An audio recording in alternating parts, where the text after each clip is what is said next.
Hello everyone, नमस्कार। मुझे देख रहे सभी दर्शकों का मैं बिंग ऑफिशियल यूट्यूब चैनल पर स्वागत करता हूं। हाजिर हूं आप सबके बीच में एक बार फिर से 17 अगस्त 2021 को जो शिफ्ट 1 में मैथ्स के 25 क्वेश्चन पूछे गए आपसे सीजीएल 2020 के मैथ्स के एग्जाम में, वो सारे क्वेश्चन हम लोग करने वाले हैं। डेली 25 प्रीवियस ईयर क्वेश्चन मैं आपके लिए लेकर आ रहा हूं ताकि आपकी प्रिपरेशन बहुत अच्छे से हो जाए सीजीएल 2021 प्री की और सीजीएल 2020 मेंस की प्रिपरेशन आपकी बहुत अच्छे से हो जाए। सॉल्यूशन दूंगा प्रॉपर एनालिसिस के साथ, इंग्लिश और हिंदी दोनों में, और हमारी स्टेटमेंट भी दोनों लैंग्वेज में रहती है, इंग्लिश और हिंदी दोनों में। और क्वेश्चन जो मैं आपको कर रहा हूं based on latest TCS pattern है, आप सभी को पता है।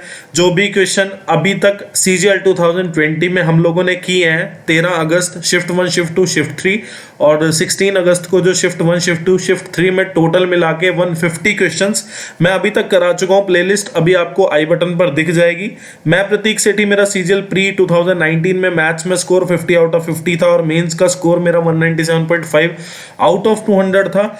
और इससे पहले मैं आपको सीपीओ 20, सीपीओ 19 और सीजीएल 19 के भी क्वेश्चन करा चुका हूं। और इसके बाद मैं आपको सीएचएसएल 20 और सीएचएसएल 2019 के क्वेश्चन कराने वाला हूं। तो आप लोग बने रहें, जुड़े रहें। और कुछ चैप्टर भी हम लोगों ने किए थे, आप सबको डिस्क्रिप्शन में सारे के सारे लिंक आपको मिल जाएंगे। और बात कर लेते हैं, हमारी वेबसाइट है, टेलीग्राम चैनल आप लोग ज्वाइन कर लें ताकि जो भी मैं यहाँ पे पढ़ाता हूँ उसके नोट्स का पीडीएफ डाल देता हूँ। कमीशन से जो भी इन्फॉर्मेशन हमको मिलती रहती है वो सारी चीज़ें मैं आपको टेलीग्राम और फेसबुक पे प्रोवाइड कर रहा हूँ। मैथ्स पे मैं आपको फ्री मैथमेटिक्स कोर्स प्रोवाइड कर रहा हूँ पूरा, जिसपे आप लोग एसएससी का कोई भी एग्जाम जिसको पढ़ के आप लोग क्लियर कर सकते हैं, उसमें सारे के सारे आपको प्रीवियस ईयर क्वेश्चंस कराए जाते हैं। और आने वाले टाइम में जो इंपॉर्टेंट क्वेश्चन साबित हो सकते हैं वो सारे क्वेश्चन आपको कराए जाते हैं। प्रीवियस ईयर क्वेश्चंस तो मैं आपको 18, 19, 20 ऑलमोस्ट सारे कराऊंगा ही। और इसके बाद जो भी 2020 के बाद जब भी जो भी एग्जाम होता रहेगा वो सारे क्वेश्चन हम लोग एसएससी के करते रहेंगे। इंक्वायरी और ईमेल आईडी पर मेल कर देना और व्हाट्सएप पे आप लोग मैसेज कर सकते हैं। अगर कोई डाउट आए आपको, कोई भी किसी भी तरह की कोई भी दिक्कत आए तो आप लोग पूछ लेना, वैसे भी पूछते ही रहते हो। तो जुड़े रहें आप सब। और जो नया स्टूडेंट इस वीडियो को देख रहा हो, चैनल को सब्सक्राइब कर देना ताकि जो भी वीडियो आपके लिए लेकर आऊँ आपसे मिस ना हो। और चलो आज की वीडियो हम लोग शुरू कर लेते हैं, मतलब आज के क्वेश्चंस हम लोग शुरू कर लेते हैं। क्वेश्चन में बोला है सम of ₹31866 is divided between A, B and C such that the ratio of shares of A and B, A और B का रेशो दिया है आपके पास कितना 9:8 और A और C का आपको रेशो दिया है। ठीक है, सबसे पहले आपने देखा क्या कि मेरे पास दो रेशो है और दोनों में A कॉमन है। आप सबसे पहले क्या काम करेंगे, A को इक्वल बनाएंगे, ऊपर 4 से मल्टीप्लाई कर दो, नीचे 9 से, क्योंकि 4 और 9 में कुछ कॉमन नहीं है। आपको ऊपर भी 36 बनाना पड़ेगा, ये नीचे भी बनाना पड़ेगा। आपने देखा A ratio B ratio C आपके पास कितना आया, 36:32:45।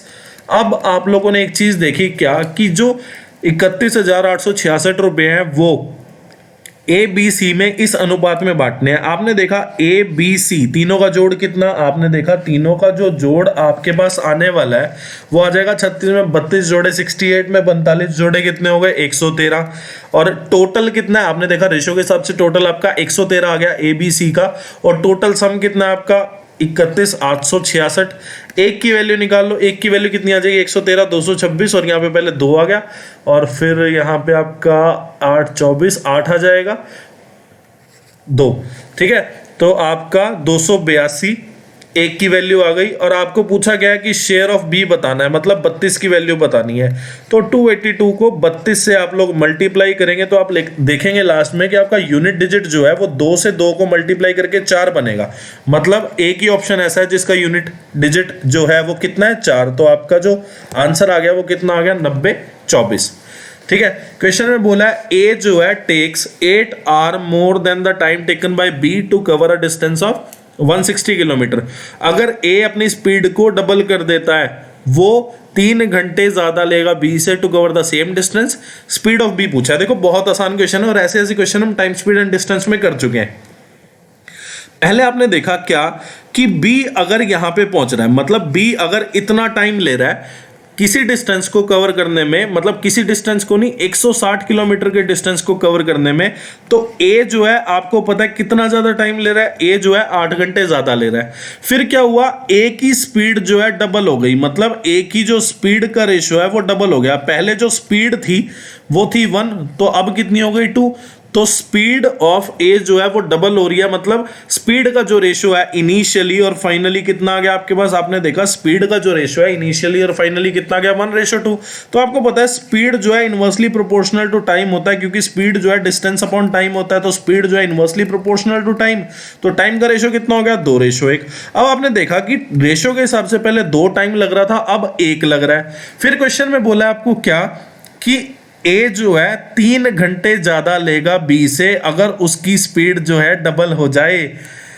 तो आपने देखा कि ए की अगर मैंने स्पीड डबल कर दी तो अब जो है 3 घंटे ज्यादा ले रहा है, मतलब ए जो है पहले 8 घंटे ज्यादा ले रहा था और अब जो है 3 घंटे ज्यादा ले रहा है। तो आपने देखा उसके जो है 5 घंटे बच गए, अगर उसने अपनी स्पीड डबल की तो उसके 5 घंटे बच गए। तो आपने देखा पहले जितना टाइम लगता था और अब जितना टाइम लग रहा है, दोनों का जो डिफरेंस है वो कितना है, 5 घंटे। मतलब पहले जो है 8 घंटे ज्यादा लगते थे, अब 3 घंटे ज्यादा लग रहे हैं, मतलब दोनों का डिफरेंस कितना, मतलब 5 घंटे, उसके 5 घंटे बच गए। इसके हिसाब से, रेशो के हिसाब से कितना बचा, 2 में से 1 गया 1, और क्वेश्चन के हिसाब से कितना बचा हमारा, 5 घंटे। 1 की वैल्यू 5, तो 2 की वैल्यू कितनी आ गई आपके पास, 10 घंटे। आप यहां से देख के कह सकते हैं कि इनिशियली जो टाइम ए को लग रहा था, इनिशियली जो टाइम ए को लग रहा था वो 10 घंटे लग रहा था। या फिर आप फाइनली भी बात कर सकते हैं कि फाइनली अगर ए को टाइम लग रहा है 5 घंटे, जो कि 3 घंटे ज्यादा है किससे, बी से, तो बी को कितना टाइम लगेगा, 2 घंटे। या फिर ऐसा बोल सकते हैं कि इनिशियली ए को टाइम लग रहा था 10 घंटे, जो कि बी से 8 घंटे ज्यादा ले रहा था। तो बी को पहले टाइम कितना लग रहा था, 2 घंटे। पहले क्या, पहले और बाद में दोनों में उसको जो है 160 किलोमीटर डिस्टेंस ट्रेवल करने में कितना टाइम लगेगा, सिर्फ और सिर्फ 2 घंटे। उसकी ना स्पीड चेंज हुई ना कुछ चेंज हुआ। तो आपसे पूछा स्पीड ऑफ बी, स्पीड क्या होता है, डिस्टेंस अपॉन टाइम। डिस्टेंस कितना ट्रेवल करना है, 160, स्पीड की टाइम कितना, 2 घंटे। तो आपको पता चल गया कि स्पीड जो है आपकी कितनी आ गई, 80 किलोमीटर पर आवर। बहुत आसान क्वेश्चन है, ठीक है ना। अब नेक्स्ट क्वेश्चन आपके सामने ये रहा। अब आप इसमें क्या करें, या तो आप थीटा की वैल्यू, आप देख सकते हैं कि थीटा की वैल्यू मैं 3 रख सकता हूं, क्या, 30 डिग्री, 45 डिग्री और 60 डिग्री। 45 में रखूंगा नहीं, क्योंकि 45 से ये दोनों ऑप्शन सेम हो जाएंगे और ये दोनों ऑप्शन सेम हो जाएंगे। मैंने क्या किया, 30 डिग्री रख दिया। आपको पता है sec 30 क्या होता है, sec 30 जो होता है वो होता है 2/√3। इसका अगर मैं स्क्वायर करूं तो 4/3 हो गया, और cosec 30 होता है 2, तो इसका 2 का स्क्वायर किया 4, और sin 30 कितना होता है 1/2, और cos 30 कितना होता है √3/2, ठीक है। और नीचे क्या आ जाएगा, 1 + √3/2, और 1/2 का स्क्वायर कितना आ गया, 1/4। अब मैं सबसे पहले क्या करता हूं, इसको सॉल्व कर लेता हूं। यहां से आपने देखा कि 3 चौक 12 + 4 16/3 आ गया यहां से, और यहां पे अगर मैं देखूं तो ये लिखा है 1/4, 2 + √3। मैंने क्या किया, 2 को ऊपर ले जाके 2 को बाहर निकाल लिया, और उसके बाद अगर मैं देखूं तो ये क्या लिखा हुआ है, 1 - 1/4 को अगर मैं सॉल्व करूं 3/4 हो गया, तो 3 प्लस और 4 को अगर मैं यहाँ पे देखूं तो 2√3 हो जाएगा यहाँ पे /4, ठीक है। आपने देखा 4 से 4 गया, और यहाँ पे √16 का क्या लिख सकता हूं मैं, 4, मतलब √16 कितना होता है 4/√3 इंटू 2 + √3, और यहाँ पे क्या आ गया, अगर आप देखो यहाँ पे कि आप √3 कॉमन ले सकते हो। आपने √3 अगर कॉमन ले लिया तो 3 की जगह बचा √3, और 2 √3 का तो √3 कॉमन आ गया तो 2 बचा। अब ये देखा आपने, ये कट गया और बचा कितना, 4/3 बचा। अगर मैं रखूं cot 30, तो आपको पता है cot 30 कितना होता है √3, tan 30 कितना होता है 1/√3।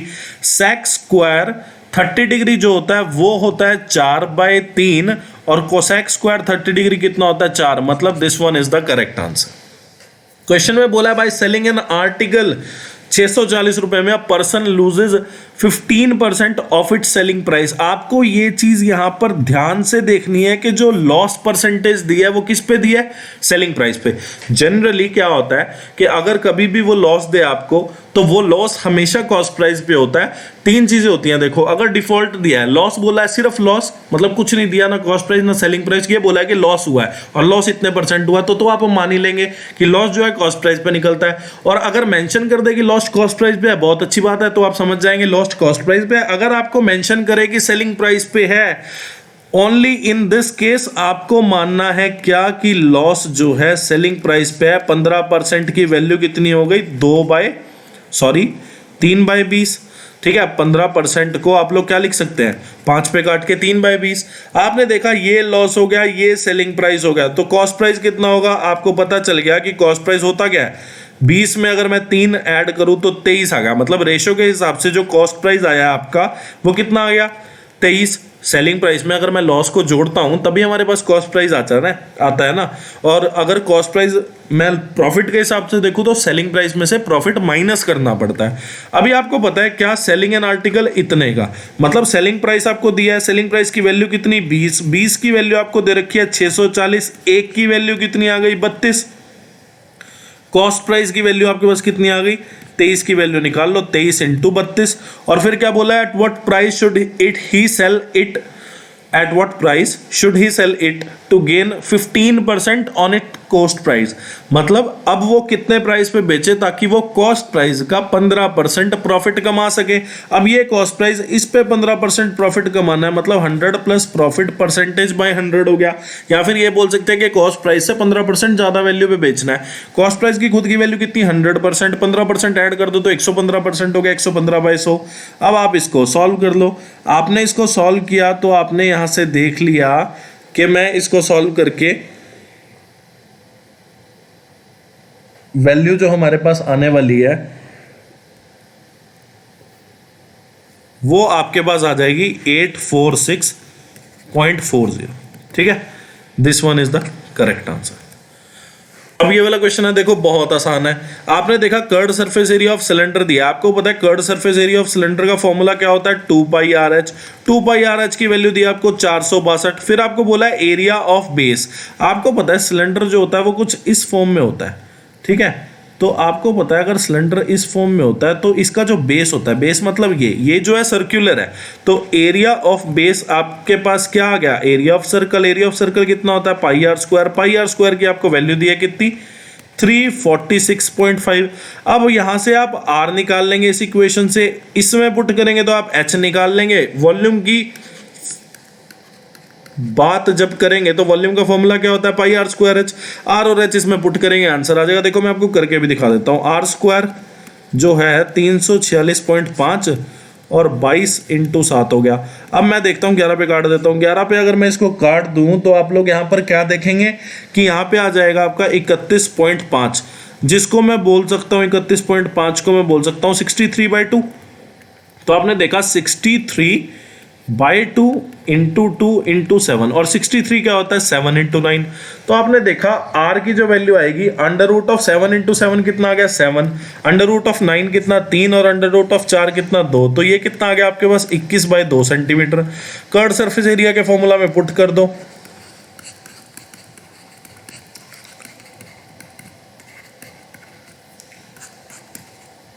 ठीक है। और यहाँ से 2 गया और 22 तो कितने में जाएगा 21 पे, और हाइट आपके पास कितनी आ गई, हाइट आपके पास आ गई 7 सेंटीमीटर। अब इसमें पुट कर दो πr²h में, तो पाई r का स्क्वायर और h आ गया आपके पास। तो इसको सॉल्व करके आपके पास आ जाएगा, ये कुछ आपका पॉइंट में आने वाला है मेरे हिसाब से। हाँ जी, पॉइंट में आएगा, ठीक है। तो पॉइंट में एक ही ऑप्शन है जो कि ये हो जाएगा, ठीक है। तो आपको पता है ना 21 इंटू, अगर आप देखोगे इन दोनों का मल्टीप्लिकेशन 441 को 11 से अगर मैं मल्टीप्लाई करूं तो यूनिट डिजिट 1 बनना है, जो कि 2 से कटेगा नहीं, तो पॉइंटों में ही जाएगा। वैल्यू पुट कर लेना, cot 30 की वैल्यू √3, cos 30 की आपको पता ही है कितनी हो जाएगी, cos 30 की वैल्यू √3/2, cosec 30 की 2 होगी वैल्यू, और tan 60 की √3 हो जाएगी। अब ये वाला क्वेश्चन, इस क्वेश्चन में फॉर्मूला यूज होंगे 2, ठीक है। और इससे पहले ये क्वेश्चन CGL 19 में भी दबा के आया, CPO में भी दबा के पूछा गया। मैं बहुत बार करा चुका हूँ इससे पहले एक क्वेश्चन, मैं दोबारा करा देता हूँ। देखो सबसे पहले आपको पता करना है क्या कि x³ + y³ + z³ minus 3xyz का जो फॉर्मूला होता है वो क्या होता है, x + y + z और x² + y² + z² minus xy minus yz minus zx, या फिर मैं बोलूँ कि माइनस अगर मैं कॉमन ले लूँ तो यहाँ पे ये आ जाएगा। ठीक है, अब मुझे अगर xyz निकालना है तो मेरे पास ये भी गिवन है, ये भी गिवन है, ये भी गिवन है, पर ये नहीं गिवन। इसके लिए एक और फॉर्मूला है, क्या, x + y + z का होल स्क्वायर जो होता है वो क्या होता है, x² + y² + z² + 2xy + yz + zx। ठीक है, तो x + y + z का होल स्क्वायर कितना हो गया, 7 का स्क्वायर कितना 49, x² + y² + z² कितना हो गया 85, और यहाँ से 2xy + yz + zx आ गया आपके पास। ठीक है, तो आपने देखा कि 49, अब आपके पास 49 आया है, तो 49 को अगर मैं देखूं तो यहाँ से 49 में से 85 गया तो कितना आ जाएगा, माइनस का 36/2, ये कितना आ गया आपके पास, -18। मतलब xy + yz + zx की वैल्यू कितनी आ गई आपके पास, -18। इसमें पुट कर दो। आपने देखा x³ + y³ + z³ की वैल्यू कितनी, 913 minus 3xyz, x + y + z इतना, x² + y² + z² minus of -18। ठीक है, तो आप यहाँ से देख रहे हैं क्या कि 85 में अगर मैं 18 जोड़ूं तो कितना हो जाएगा, 103, और 103 को अगर मैं 7 से मल्टीप्लाई करूं तो 721 आ जाएगा। ठीक है, और 913 माइनस 721 ये आ गई आपके पास 3xyz की वैल्यू, जो कि कितनी आ जाएगी,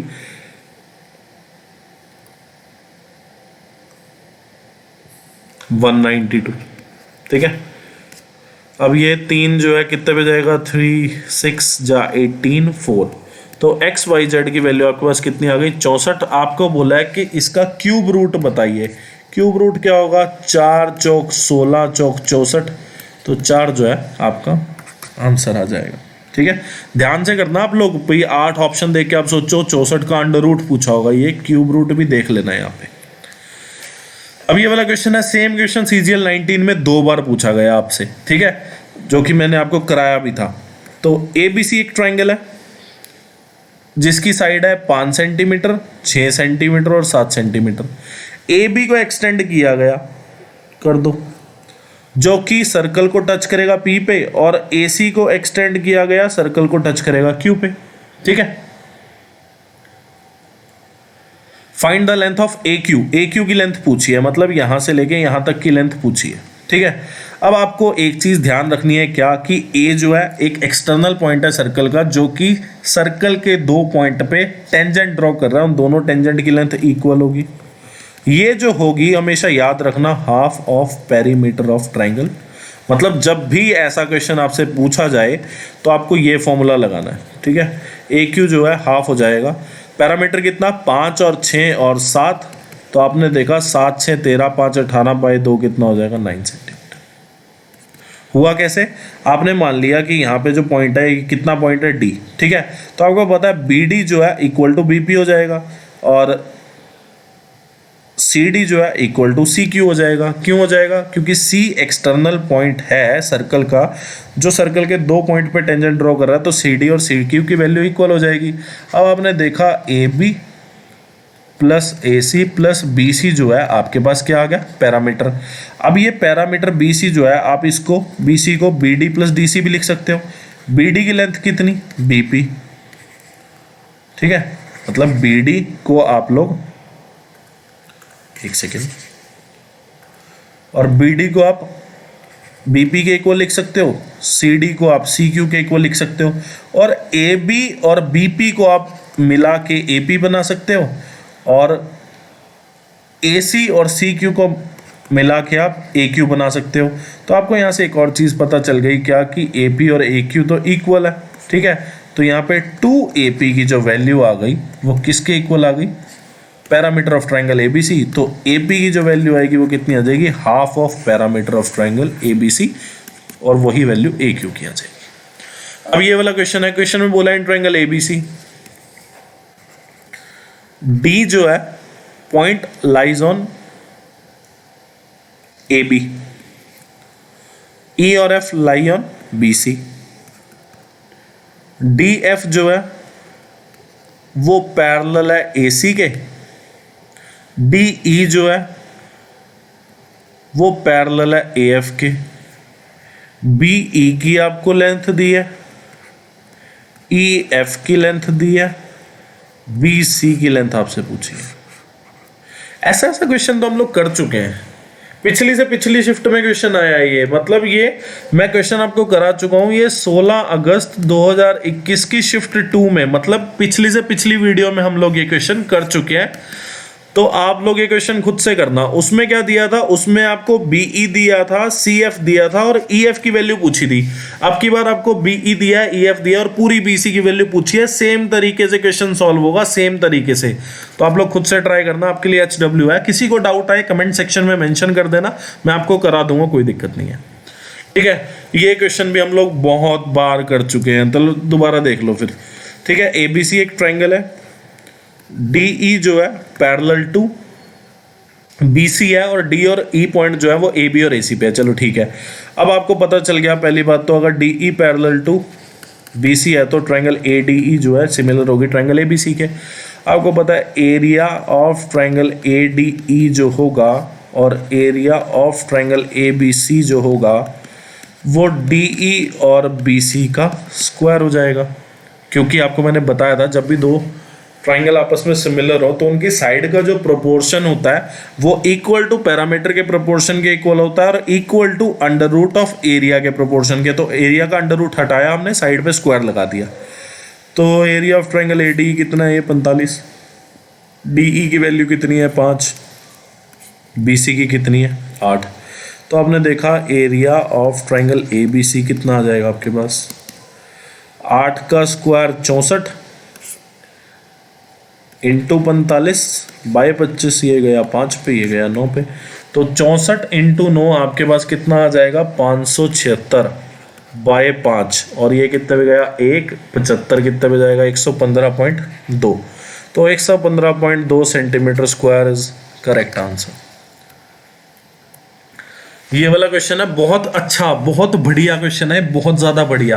आपको बोला था average of 8 consecutive even number written in ascending order. आपको पता है कि कॉन्जिक्यूटिव ऑड नंबर हो या कॉन्जिक्यूटिव इवन नंबर हो या कॉन्जिक्यूटिव नंबर हो, ठीक है, अगर 5 नंबर होंगे, 5 मतलब ऑड नंबर ऑफ नंबर्स, तो बीच वाला जो नंबर होगा जैसे ABCDE 5 नंबर है, ये पांचों नंबर कॉन्जिक्यूटिव है, तो बीच वाला जो नंबर होगा वो क्या होगा एवरेज। अगर मान लो इवन नंबर ऑफ नंबर्स है, मान लीजिए 6 क्यों, मैं 8 की बात करूंगा, सीधा आपका क्वेश्चन आसान हो जाएगा। ठीक है, पहले मैं 6 से समझाऊंगा फिर 8 पे करूंगा। आपने देख लिया कि 8 नंबर है, मतलब even numbers of even numbers of consecutive number है आपके पास। मान लो ABCDEFGH, ठीक है, 8 नंबर है। तो एवरेज जो होगा, आपको पता है एवरेज होता क्या है, एवरेज जो होगा वो क्या होगा D + E/2। ये सिर्फ कॉन्जिक्यूटिव नंबर्स के रिस्पेक्ट में मैं बात कर रहा हूं। अगर कोई और 5 नंबर होंगे तब जाके एवरेज नहीं होगा, बीच का मिडल नंबर या बीच के 2 मिडल नंबर का जोड़ करके 2 डिवाइड करना है, ठीक है, डिवाइड करना है 2 से। ऐसा तब नहीं होगा, ऐसा तभी होगा जब कॉन्जिक्यूटिव नंबर की बात हो। और ऑड कॉन्जिक्यूटिव नंबर्स है तो बीच का नंबर जो एवरेज हो जाएगा, अगर इवन है तो बीच के 2 नंबर का जोड़ करके डिवाइड कर देना 2 से। ठीक, अब आपने देखा 8 कॉन्जिक्यूटिव नंबर्स है, ठीक है, मान लो कुछ भी है, जैसे ये भी नहीं पता, ये भी नहीं पता, ये भी नहीं पता, ये भी नहीं पता, ये भी नहीं पता, ये भी नहीं पता, ये भी नहीं पता, ये भी नहीं पता, हमें 8 में से किसी का नहीं पता। मैंने क्या किया, इसको A मान लिया, इसको B मान लिया, ठीक है, देखने के लिए सिर्फ। आपको पता है कि एवरेज दे दिया आपको 17, मतलब आपको average of 8 consecutive even numbers कितना दे दिया आपको 17। ये 17 तभी हो सकता है जब यहाँ पे 16 लिखा हो और यहाँ पे 18 लिखा हो। तो आप देखोगे कि बीच के 2 नंबर 16 और 18 है। आपको पता है एवरेज जब मैं निकालता हूं तो मैं क्या करता हूं, 16 और 18 को जोड़ के बटे 2 कर दूंगा तो 17 आ जाएगा मेरा एवरेज। मतलब ये दोनों नंबर 16 और 18 है। आपको क्या बोला है, what is the average of last 3 numbers. अब 16 के बाद आपने देखा 18 कॉन्जिक्यूटिव इवन नंबर है, मतलब 2 नंबर आपने जोड़े हैं। 18 के बाद 20, 20 के बाद 22, 22 के बाद 24, लास्ट 3 नंबर तो ये आ गए। और दो अन्य नंबर क्या हैं, 36 और 53। सॉल्व कर लो। लास्ट तीन नंबर 36 और 53, डिवाइड कर दो किससे, 5 से, क्योंकि टोटल नंबर ऑफ नंबर्स आपके पास है कितने, 5। अब आप इसको सॉल्व कर लो। आपने यहाँ पर देखा कि इसका जोड़ करके आपके पास कितना आ गया, 42, 66, 102, 155 बाय 5, तो ये कितना हो गया आपके पास 31 जो है आपका एवरेज आ जाएगा। आसान क्वेश्चन है और अच्छा क्वेश्चन है, पूछा जाना चाहिए ऐसा क्वेश्चन। ये फिर वही आ गया क्या, a³ plus b³ by a plus B लिखा है। मतलब अगर मैं इसको a मान लूँ, इसको b मान लूँ, तो ये a लिखा है। अब आपको पता है a³ प्लस b³ क्या होता है, a प्लस b से a प्लस b जाएगा, a² plus b² minus a भी बचेगा लास्ट में। ठीक है, सॉल्व कर लो। आपने देखा इसका स्क्वायर करूँ तो 18x² आ गया, b का स्क्वायर करूँ तो 12y² आ गया, और माइनस √18 को अगर मैं देखूँ तो ये 3√2 लिखा है, 3√2x, और ये लिखा है 2√3y। तो आपने देखा ये कितना हो गया, 6√6xy हो गया। तो c की वैल्यू जो है -√6 इंटू 6 आ गया, b की वैल्यू आ गई 12, और a की वैल्यू कितनी आ गई 18। तो a की वैल्यू का स्क्वायर, 18 का स्क्वायर कितना, 324 माइनस 144 प्लस c का स्क्वायर, चिक 36, 216। तो आपने देखा 216 में मैं अगर 144 जोड़ दूं तो मेरी वैल्यू कितनी आ जाएगी, 360। 360 में से 24 गया तो -36 आ जाएगा। क्वेश्चन बोला था mark price of an article इतना, शॉपकीपर जो है 20% डिस्काउंट पे बेच रहा है, कॉस्ट प्राइस इतना है, प्रॉफिट पूछा है। ओ हो, इतना आसान क्वेश्चन। सेलिंग प्राइस क्या होता है, mark price into 100 minus discount percent by 100। या फिर ऐसा बोल सकते हैं क्या कि मार्क प्राइस पे 20% की छूट दी, मतलब मार्क प्राइस का 80% पे बेच रहा है। कितना आ गया, 1200 selling price, cost price 991, profit की वैल्यू कितनी आ जाएगी, घटा दो भैया 209 रुपये। आसान क्वेश्चन है, बहुत ज़्यादा सिंप्लीफिकेशन का क्वेश्चन है, आप लोग कर लेना, नहीं तो चलो हम कर लेते हैं। आपने देखा 12 36 हो गया, 32 बाय 36 आया सबसे पहले तो। उसके बाद आपने देखा कि मैं ब्रैकेट को सॉल्व करूं, ये कितना आ गया, 3 डिवाइड बाय 9 कितना, 1/3। 5 में से 1/3 अगर मैं घटाऊं तो कितना आ जाएगा, 14/3 ऑफ 3/7 प्लस 4 माइनस ये कितना हो गया, 8 डिवाइड बाई 8, 1 आ गया। ठीक है, तो पहले ऑफ सॉल्व होगा, ऑफ को सॉल्व कर लो पहले, तो ये 2 गया। ठीक है, और फिर आपने देखा कि मल्टीप्लाई होगा तो 18 आ जाएगा, ये आ गया 9 और ये आ गया 16, 16/9 प्लस 3 आ गया आपके पास। तो आप लोग यहाँ से देख सकते हैं क्या लिखा है, 1 सही 7/9 प्लस 3, ये कितना हो गया, 4 सही 7/9 इज द करेक्ट आंसर। ठीक है, आसान क्वेश्चन है। अब ये वाला क्वेश्चन देखो, ये वाला क्वेश्चन ना आसान भी है, और इसको ना थोड़ा सा अगर हम ट्रिकी करें ना तो ये क्वेश्चन बहुत आसान हो जाएगा। कैसे, देखो मैंने आपको बताया था क्या कि अगर लेफ्ट हैंड साइड में स्क्वायर की टर्म लिखी हो और कांस्टेंट टर्म लिखी हो तो राइट हैंड साइड में 2 के अंदर ब्रैकेट में, मतलब 2 बाहर ले लिया और ब्रैकेट में जो भी a का कोफिशिएंट होगा वो a की वैल्यू हो जाएगी। तो यहाँ से पहले तो ये पता चल गया कि a की वैल्यू कितनी आ गई, आपके पास 1 आ गई।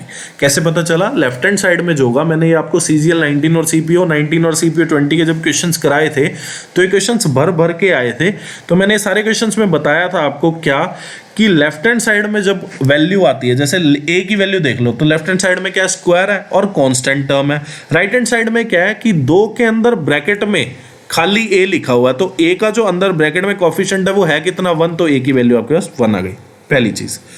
दूसरी चीज, आप यहां पे क्या देख सकते हो कि एक तो पूरा भी क्वेश्चन आप सॉल्व कर सकते हो।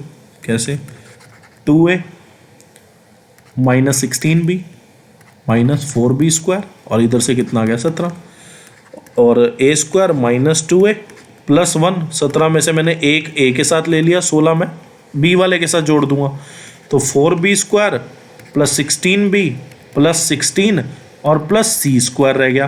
तो अगर मैं ये देखूं, ये क्या लिखा हुआ है, 2b प्लस 4 का होल स्क्वायर लिखा है प्लस सी स्क्वायर, और यहाँ पे क्या लिखा है, a माइनस 1 का होल स्क्वायर।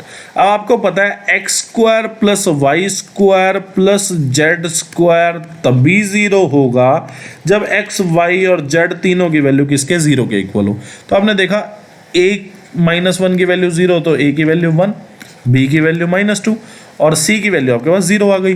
तो a का क्यूब 1, b का क्यूब -8, c तो 0 ही है, तो -7 will be the correct answer. एक तरीका तो ये, ठीक है। और दूसरा, मतलब एक तो तरीका आपने सॉल्व कर लिया पूरा, दूसरा तरीका यहाँ पे मैं ये देख सकता हूँ, मतलब मेरे को ये क्वेश्चन करना बहुत आसान है। मैं सिर्फ ये काम करूँगा, क्या मैं देखूंगा a स्क्वायर और 4b स्क्वायर में परे ले गया प्लस सी स्क्वायर प्लस 17। इसके अलावा मैं राइट हैंड साइड में क्या छोड़ूंगा, सिर्फ ये। देखो ध्यान से समझना, अब मैंने आपको क्या बोला था, लेफ्ट हैंड साइड में जो है स्क्वायर की टर्म और कांस्टेंट होना चाहिए, और राइट हैंड साइड में 2 के अंदर ब्रैकेट में a का जो कोफिशिएंट होगा वो a की वैल्यू और b का जो कोफिशिएंट होगा वो b की वैल्यू होगा। पर आप ध्यान दें कि ये जो है ना, ये 2b का स्क्वायर लिखा है, ठीक है, मतलब b के साथ यहाँ पे खाली b नहीं है, ये 2b है, तो 2b इंटू 4 लिखा है। तो आप देख सकते हैं 2b का स्क्वायर, मतलब आपने देखा यहाँ पे क्या है, 2b का स्क्वायर, मतलब यहाँ पे वैल्यू एक तो 2b है और 2b का आपको कोफिशिएंट देखना है। आपने देखा 2b का कोफिशिएंट 4 आ गया, पहले क्या देखा था, a का कोफिशिएंट 1, 2b का कोफिशिएंट अगर 4, 4 भी किसका, माइनस का, तो b का कोफिशिएंट कितना आ गया, -2। इतना आसान क्वेश्चन आपके लिए हो जाएगा, और हाँ कर दो, ठीक है। अब √3/2 कॉस कब होता है, कॉस 30 डिग्री पे, तो a माइनस बी की वैल्यू कितनी हो गई, 30 डिग्री, और ये कितने पे होता है, 1/√3 कॉट 60 पे, तो a प्लस बी की वैल्यू कितनी हो गई, 60 डिग्री।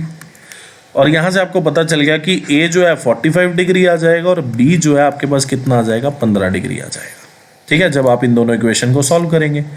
क्वेश्चन बोला देन 2a कितना हो गया, 90, 3b 45, तो 90 माइनस 45, आसान क्वेश्चन है। क्वेश्चन में बोला है क्या, a certain number of student from school X appeared in an examination and 20% student failed. उसके बाद बोला है from school Y 130% more students than that from school X appeared in the same examination. If 90% of the total number of student appeared from both the schools passed, then what is the percentage of student from school Y who failed. देखिए आप ना इसको ना बहुत आसान तरीके से करिए। आपने देखा x और y यहाँ लिख लिया, यहाँ पास लिख लिया, यहाँ फेल लिख लिया, इतनी बड़ी इक्वेशन आपको दे दी, सॉल्यूशन इसका मतलब 2 लाइन का भी नहीं है, इतना बड़ा सॉल्यूशन नहीं है जितनी बड़ी इक्वेशन है। आप देखें यहाँ पे क्या सर्टेन नंबर ऑफ स्टूडेंट है, आपने मान लिया कि स्टूडेंट जो है वो ना 100 है, आपने मान लिया स्टूडेंट जो है 100 है, ठीक है। 20% फेल्ड हो गए, तो 100 का 20% कितना, 20, तो 100 में से 20 फेल हो गए, तो पास कितने हुए, 80 हो गए। अब y में 130% मोर है, तो 100 जो है x में स्टूडेंट है, स्कूल x में स्टूडेंट कितने, 100। अब y में जो है 130% ज्यादा स्टूडेंट्स हैं, किससे, स्कूल x से। तो आपने देखा 100% तो एक खुद ही, और 130% ज्यादा है, तो आपने देखा 230% है स्कूल x के, मतलब स्कूल x में जितने स्टूडेंट हैं उसका 230% है। तो आपने देखा y में जो बच्चे होंगे वो कितने होंगे, 230। क्वेश्चन बोला 90% of the total number of student. आपने देखा x में 100 बच्चे और y में कितने बच्चे हैं, आपने देखा x में 100 बच्चे तो y में कितने, 230, टोटल मिला के कितने बच्चे हो गए, 330। इसमें से 90% बच्चे जो हैं पास हो गए।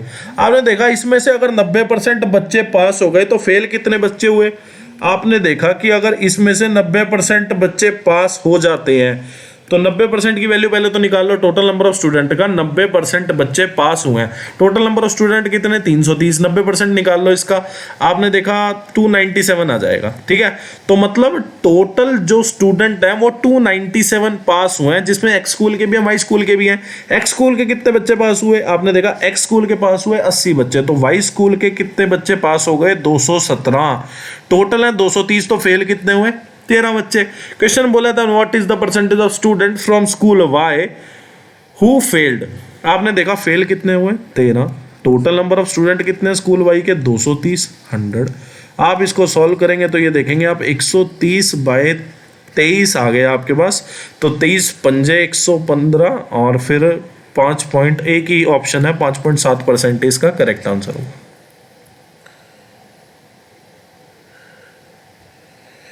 नेक्स्ट क्वेश्चन में बोला है 2 आदमी 2 मेन और 7 वुमेन अगर काम करें तो 28 दिन में काम खत्म हो जाएगा, और अगर 6 मेन और 16 वुमेन अगर काम करें तो 11 दिन में काम खत्म हो जाएगा। बहुत अच्छी बात है। आपने देखा कि आप इसको मान लो M1, इसको मान लो अब M2। आपको पता है M1D1 इक्वल टू M2D2 होता है, क्योंकि वर्क जो है इनका सेम है।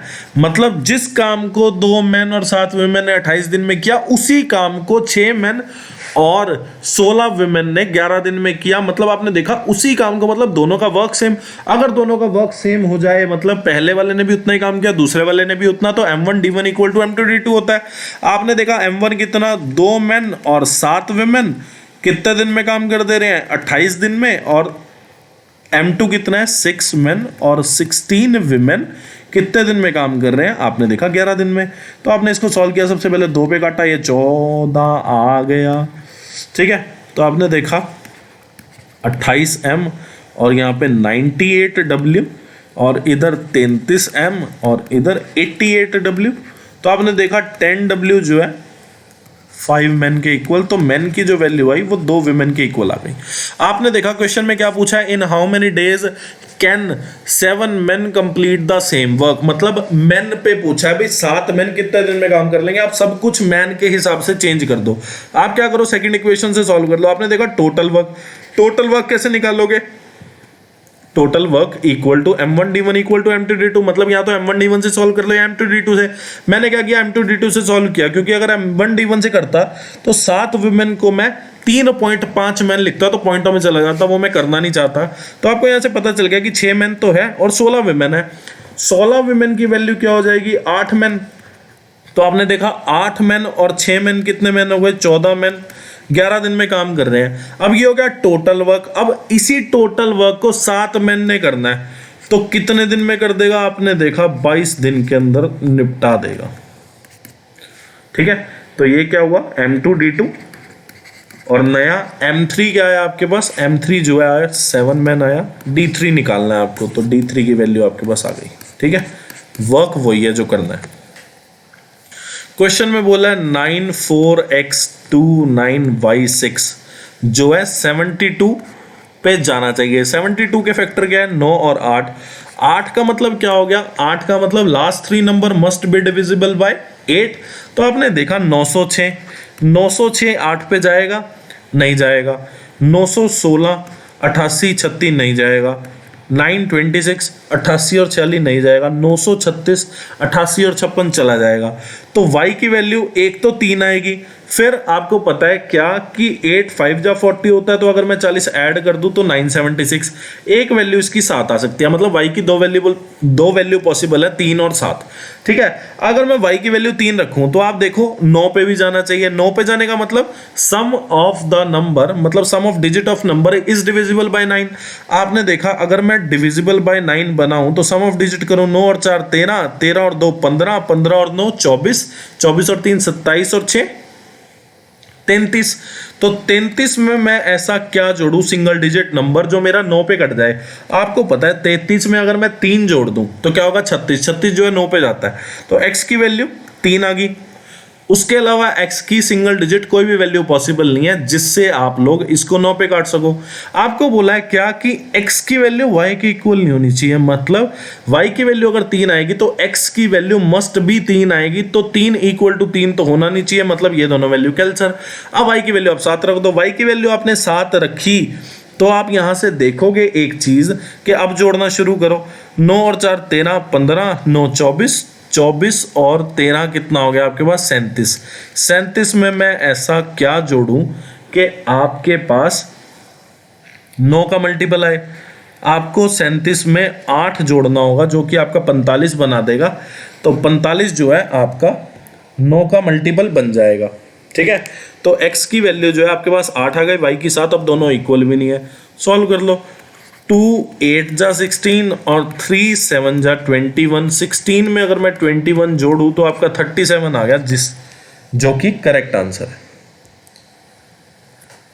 क्वेश्चन में बोला सर्टेन सम बिकम इतना अगर 15% पर एनम पे 2 साल के लिए ब्याज पे रखा जाए। मतलब अमाउंट आपको दे दी, आपने क्या किया, प्रिंसिपल को 100 माना। ठीक है, आपने प्रिंसिपल को 100 रुपए माना तो आपने देखा कि रेट जो है वो कितना है, 15%। टाइम जो है कितना है, 2 साल। तो अब देखेंगे सिंपल इंटरेस्ट कितना आ जाएगा। आपने देखा सिंपल इंटरेस्ट जो है आपके पास आ जाएगा 100 इंटू 15 इंटू 2/100, या फिर ऐसा बोल सकते हैं 100 पे 15% कितना हो जाएगा, 15 रुपए। 15 रुपए 2 साल पे तो कितना हो जाएगा, 30 रुपए। आपने देखा प्रिंसिपल अगर 100 मानो तो सिंपल इंटरेस्ट कितना आ गया, 2 साल का 30। तो अमाउंट कितना बन जाएगा 2 साल के बाद, 100 + 30 130। 130 की वैल्यू आपको दे रखी है, मतलब आपको अमाउंट की वैल्यू दे रखी है कितनी। तो आपने देखा यहां से कि आपकी एक की वैल्यू इतनी आ गई, प्रिंसिपल की वैल्यू निकाल लो। प्रिंसिपल आपने 100 माना था, 100 की वैल्यू कितनी आ गई, इतने रुपीस। अब आपको बोला है क्या, what will be the amount of the same sum same है after 1 year at the same rate of interest if the interest is compounded half yearly. Rate आपने देखा कितना है, 15%। हाफ ईयरली पे बात हो रही है, 15% है पूरे साल का, तो आधे साल का रेट कितना हो जाएगा, 7.5%। ये आपका 2 बार लगेगा। तो आपने देखा प्रिंसिपल अगर इतना है, कितना, 1000 नहीं सॉरी 10,500, तो आप देखेंगे कि पहले साल का ब्याज कितना आएगा, पहले साल का नहीं सॉरी पहले 6 महीने का ब्याज कितना आएगा। आपने देखा 10,500 पे 7.5% की वैल्यू कितनी आ जाएगी, 10,500 पे 7.5% की वैल्यू चेक कर लेते हैं।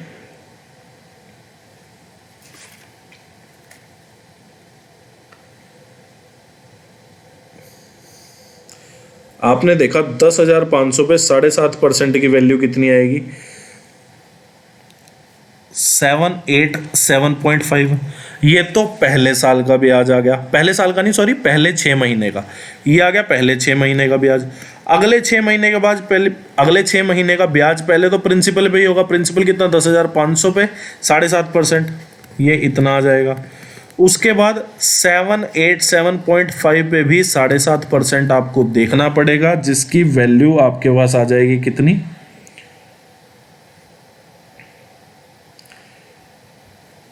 59.0625।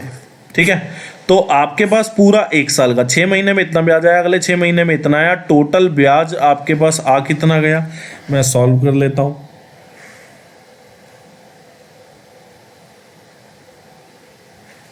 आपके पास टोटल ब्याज आ चुका है कितना, 1634.025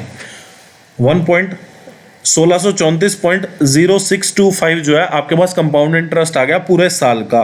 प्रिंसिपल कितना है आपका, 10,500 जोड़ दो 34.0625 और यहाँ पे कितना आ गया, 121.34।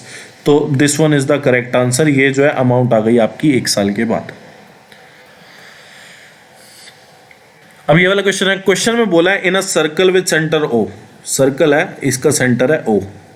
ठीक है, 2 टेंजेंट ड्रॉ किए गए PAX और PBY। ठीक है जी, एक सेकेंड मैं दोबारा लिख लेता हूं। 2 टेंजेंट ड्रॉ किए गए एक सर्कल पे जिसका सेंटर है O, PAX और PBY। ठीक है, सेंटर कहीं यहां होगा। क्वेश्चन में बोला है क्या, एक्सटर्नल पॉइंट P से। ठीक है, Q is an any point on the circle such that QAX। आपने माना कि यार Q ना यहीं कहीं होगा, तभी जाके QAX जो बनेगा वो एक्यूट एंगल बनेगा। ठीक है, अगर मैं यहाँ पे Q को लेता, अगर मैं यहाँ पे Q को लेता तो आप देखते Q जो है ना ऑब्ट्यूज एंगल बनता। ठीक है, तो आपको Q को एक्यूट एंगल बनाना, जो कि क्वेश्चन में दिया कितना, 59 डिग्री। तो आपने देखा QAX की वैल्यू आपको कितनी दे दी, 59 डिग्री। और फिर आपको QBY की वैल्यू दी है, कितनी दे दी, 72 डिग्री। आपसे पूछा है क्या कि इसकी वैल्यू बताओ। आप क्या करो, A और B को ना ज्वाइन कर दो सबसे पहले तो। ठीक है, आप सबको पता है एक प्रॉपर्टी क्या, कि अगर मान लो एक सर्कल है, ठीक है, उस पे एक टेंजेंट आपने ड्रॉ कर दिया, अगर एक सर्कल है उस पे एक टेंजेंट ड्रॉ कर दिया, तो ये वाला जो एंगल होता है, ये वाला जो एंगल होता है वो ये वाली साइड छोड़ के, मतलब यहाँ से अगर मैं शुरू करूँ तो ये वाली साइड छोड़ के ये वाली साइड इक्वल होती है, मतलब ये वाला जो एंगल होता है बाहर वाला वो इस एंगल के इक्वल होता है। तो आपने देखा ये वाला जो एंगल है वो ये वाली चीज़ छोड़ के, मतलब Q का एंगल छोड़ के ये वाले के इक्वल होगा, मतलब यहाँ पे 72 डिग्री आ गया। ठीक उसी तरह 59 डिग्री जो है ये वाला पॉइंट छोड़ के ये इक्वल होगा 59 डिग्री। ठीक है, तो आपने देखा sum of all angle of triangle कितना होता है 180, एक एंगल हो गया 72, एक हो गया 59, दोनों को जोड़ा तो कितना आ गया आपके पास 131। तो लास्ट एंगल कितना बचा आपके पास 49 डिग्री। क्वेश्चन बोला the ratio of the total number of students enrolled for vocational course in institute A, C and E in 2015 to the total number of students enrolled in institute B and D। एक second, question में कुछ गड़बड़ हुई है, let me check.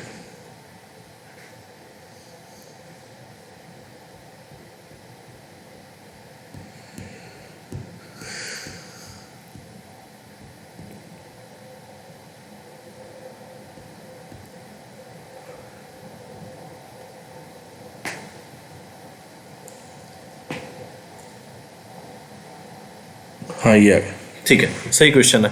Question बोला ratio of the total number of student enrolled for vocational course in institute A, C और E कितने 2015 year में, तो 2015 ईयर है ए, सी और ई।